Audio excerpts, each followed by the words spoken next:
السلام عليكم. هنعمل النهارده بأمر الله وصفة حلوة قوي. هي بسيطة كده ولذيذة ومش بتاخد وقت خالص في العمايل، وكمان مقاديرها موجودة في البيت. ميكس كده من الباتيه من الكرواسون. وهي بصراحة احسن من الاتنين، بتطلع رهيبة وطعمها حلو قوي ومش بتاخد وقت منك خالص وانت بتعمليها. بتبقى كده طبقات من الزبدة والسكر وكمان الشوكليت شيبس. يلا كده نسمي الله ونشوف هنعملها مع بعض ازاي عشان تطلع قمر بالشكل اللي انت شايفاه ده. اول حاجه بقى قبل ما تبداي في اي معجنات، بتختبري الخميره. عندي معلقه كبيره من الخميره، معلقه كبيره من السكر، وكمان معلقه من الدقيق. وتخلطيهم كده على الجاف قبل ما تنزلي بالسوائل، وبعدين تنزلي عليهم كده بنص كوبايه من الميه الدافيه. هتخلطيهم كويس جدا بقى، وهتسيبيها كده تغطيها، وهتسيبي الخميره تنشط او تتفاعل. وكمان عشان نتاكد من جوده الخميره، عشان لو الخميره بتاعتك فيها مشكله يبقى الوصفه كلها باظت. وعندي بقى في طبق كده او في بوله، هننزل باربع كوبايات من الدقيق. طبعا هتنخلي الدقيق قبل ما تشتغلي فيه، بيفرق جدا في الوصفه وانتي بتعمليها. نص معلقه صغيره من الملح، وكمان معلقتين كده من السمنه، اي نوع سمنه متوفره عندك. وهنقلب بقى كده السمنه في الدقيق. اول ما السمنه بقى كده تبدا تختفي، عندي هنا كوبايه من الحليب. هننزل بقى كده على الدقيق، وهنقلب بقى وهنكمل الوصفه القمر بتاعتنا. بتطلع نتيجتها تحفه تحفه تحفه، اتمنى بجد ان انتوا تجربوها. وعندي الخميره بتاعتي كده بعد ما نشطت وتفاعلت واتاكدت ان هي الخميره تمام. هننزل بقى كده بكميه الخميره، وهتعجني بقى الفطاير بتاعتك كويس جدا.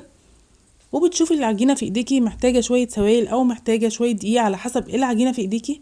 ما شاء الله انا عندي هنا المقدار مظبوط جدا، محتاجتش اي حاجه.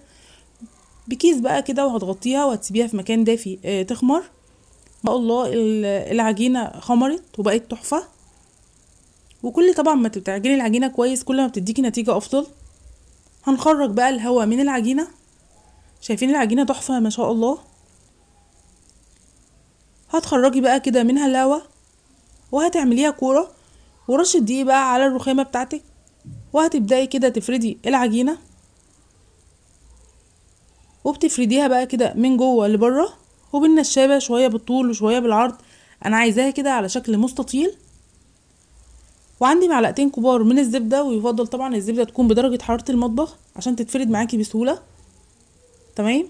عايزه اقول لكم بيبقى ميكس كده في الاخر رهيب، وطعمها بيبقى حلو جدا. حاجه غنيه كده وسهله وسريعه، مش بتاخد وقت خالص. وعندي طبعا السكر على الزبده بقى، وهننزل برشه كده من السكر. وعندي بقى الشوكليت شيبس. انتوا متخيلين بقى الطعم هيبقى عامل ازاي؟ تحفه تحفه تحفه ما شاء الله. وهنلفها بقى كده رول، وانتي بتفرديها بقى كده هتقفليها كويس جدا. وبايديكي كده هتمشي كده بايديكي على العجينه بالشكل اللي انتوا شايفينه قدامكم ده. وتقفليها بقى كويس جدا علشان الزبده ما تخرجش منها. وتقطعيها بقى قطع كلها حجم واحد علشان السوا بتاعها يكون واحد. ما شاء الله طالعه تحفه. وبعد ما تقطعيها بالشكل اللي انت شايفاه ده، هنرصها بقى كده في صينيه او في الصاج اللي هتشتغلي فيه. شايفين بقى رقات الزبده والشوكولاته، بتبقى تحفه تحفه. هتعمليها هتنسي بقى الباتيه، هتنسي الكرواسون. وسهله جدا ومش بتاخد وقت منك خالص وانت بتعمليها. الصاج بقى اللي هتشتغلي فيه او الصينيه اللي هتشتغلي فيها، مسحه كده من الزيت خفيفه. وهترصي بقى الفطاير بتاعتك. لو لسه بقى تشوفوني لحد دلوقتي، اتمنى بجد ان انتوا تضغطوا لايك. ولو لسه اول مره بتشوفوني في القناه، يا ريت تشتركوا معايا وتفعلوا الجرس عشان يوصل لكم مني كل جديد.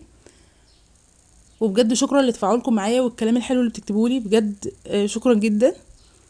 وكده بعد ما رصيت الفطاير بقى، هنسيبها تخمر مره تانية. هتغطيها اهم حاجه بكيس او بستريتش راب عشان وش الفطاير ما ينشفش منك. وهنا انا سبتها حوالي تلت ساعه. وعندي بقى هنا للوش معلقتين كده من اللبن، وهمسح وش الفطاير. انا بصراحه مش بفضل البيض وانا ان انا ادهن بيه وش الفطاير. انا بحب كده اللبن، بيديها لمعه حلوه قوي وكمان لون حلو جدا. والتسويه بقى حاجه مهمه جدا، لازم تخش على فرن سخن.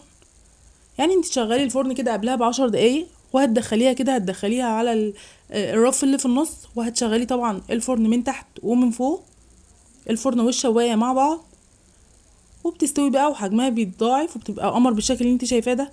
وما تقلقيش في التسويه، بتحسي ان هي بتنزل الزبده اللي جواها في الصينيه، بترجع تشربها مره تانية، وبتبقى قمر وتحفه ما شاء الله. عايزه اقول لكم طعمها حلو قوي وريحتها حلوه جدا، حاجه غنيه كده ولذيذه. اتمنى بجد ان انتوا تجربوها،